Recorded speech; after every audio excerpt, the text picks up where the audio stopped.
कानी बहू। किशोरी लाल जी के बेटे राघव की शादी की बात जगह जगह चल रही थी, लेकिन किशोरी लाल जी को कोई लड़की पसंद ही नहीं आती थी।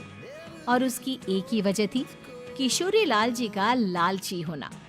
उनको लड़की वालों से मोटा दहेज चाहिए था और इसी चक्कर में एक दिन वो एक बहुत पैसे वाले के घर अपने बेटे का रिश्ता लेकर पहुंचे। उस आदमी का नाम था ओम प्रकाश। देखिए किशोरी लाल जी, मेरी एक ही बेटी है और मेरी सारी संपत्ति जायदाद सब कुछ मेरी बेटी नैना का ही है। पापा, नाम से लगता है बहुत खूबसूरत होगी। कितना अच्छा नाम है ना, नैना। ओ, वैसे बात तो सही है आपकी। अब इतना पैसा है, जमीन जायदाद है, इकलौती बेटी, आप भी क्या करेंगे? सब कुछ उसे ही देंगे ना। बिल्कुल ठीक पहचाना आपने। बस बेटी की शादी और सारी जायदाद उसके नाम। पापा, बिना देखे हाँ कर दीजिए ना। इतना अच्छा रिश्ता फिर कहाँ मिलेगा?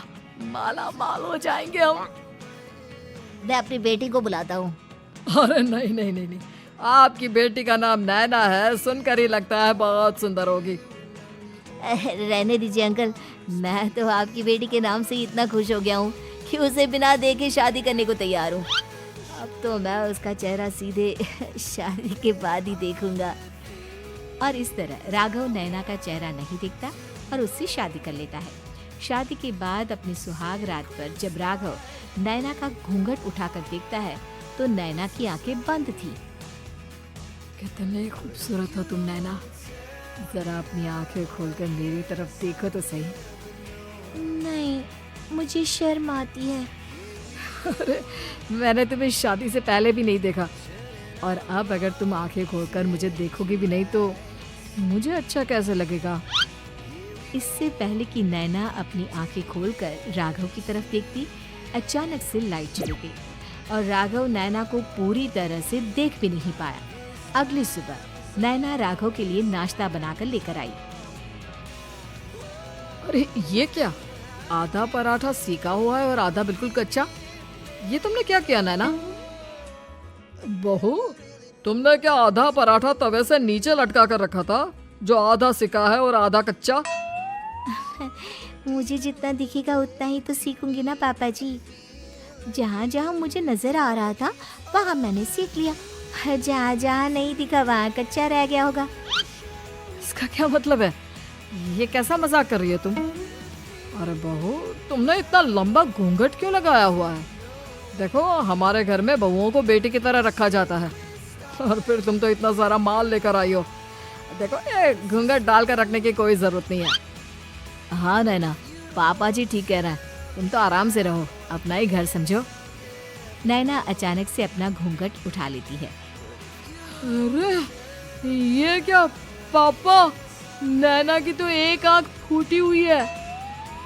नाम से नैना, लेकिन ये तो कानी बहू निकली। मेरे साथ धोखा हुआ है, धोखा। बिना दिखाए अपनी कानी लड़की मेरे संग ब्याह दी। मुझे कानी भी नहीं चाहिए। मुझे अभी ओम प्रकाश जी से बात करनी पड़ेगी। आखिर उन्होंने मेरे साथ ऐसा किया क्यों? अरे, आप लोगों ने ही तो पापा से कहा था कि आप लोग शादी से पहले मुझे देखना नहीं चाहते। अब मेरे पापा पर क्यों इल्जाम लगा रहे हैं? अरे लेकिन उन्हें बताना तो चाहिए था ना कि तुम कानी हो, एक आंख से तुम्हें दिखाई नहीं देता। किशोरी लाल और राघव नाराज होकर ओम प्रकाश को अपने घर बुलाते हैं। पापा जी, ये आपने क्या किया? शादी से पहले बताया क्यों नहीं कि नैना की आंखों में परेशानी है? अरे, आप ही ने तो लड़की देखने से मना कर दिया था। और लेकिन आप बता तो सकते थे। आपको तो हमारी बेटी की प्रॉपर्टी चाहिए थी, वो भी पूरी की पूरी। अब क्या हुआ अगर उसे आधा दिखाई देता है? प्रॉपर्टी तो आपको पूरी मिल गई ना। अरे ये क्या बात हुई? मेरी शादी प्रॉपर्टी से नहीं, आपकी बेटी से हुई है। अब ये तो पहले सोचना चाहिए था। तब तो मेरी प्रॉपर्टी देखकर तुम्हारी जुबान लप लपा रही थी।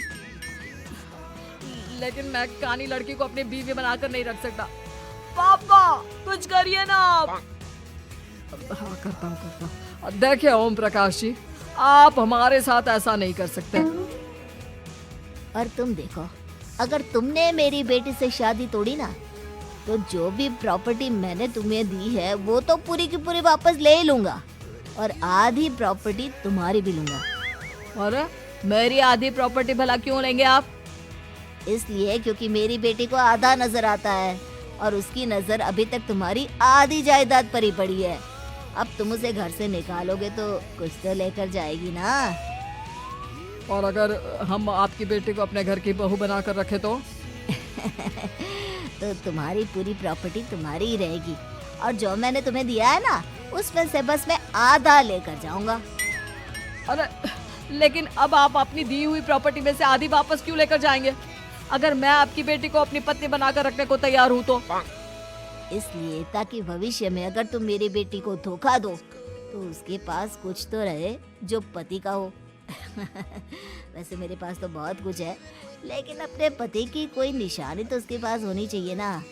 अब अगर तुमने मेरी बेटी को कहानी कहा तो तुम्हें प्रॉपर्टी भी कहानी ही मिलेगी, पूरी नहीं। जमाए राजा।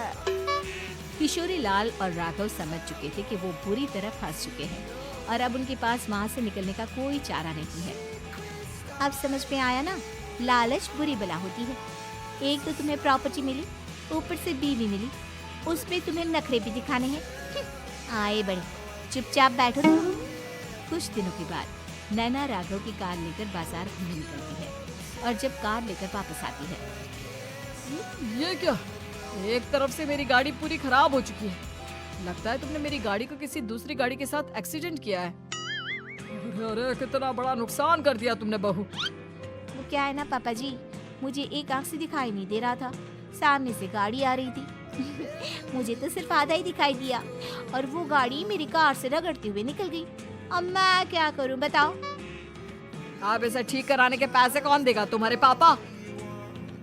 तुमने मुझसे इस तरह से बात की? अभी रुको। नैना राघव की शिकायत ओम प्रकाश को कर देती है। देखो राघव, अब जो मेरी आधी प्रॉपर्टी तुम्हारे पास थी ना, उसमें से आधी और मैं लेकर जाऊंगा, क्योंकि तुमने मेरी बेटी को डांटा। अरे नहीं नहीं पापा जी, गलती हो गई, माफ कर दो। गलती की तो कोई गुंजाइश ही नहीं। अगली बार मेरी बेटी को डांटा तो बची हुई आधी में से आधी और ले जाऊंगा।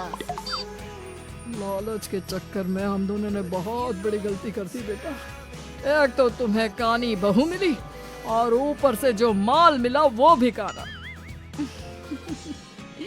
इस तरह राघव की हर एक गलती पर ओम प्रकाश उसकी प्रॉपर्टी का आधा आधा हिस्सा लेकर अपना सारा माल वापस ले गया और राघव को कानी बीवी से काम चलाना पड़ा। भाई लालच वाकई में बुरी बला है।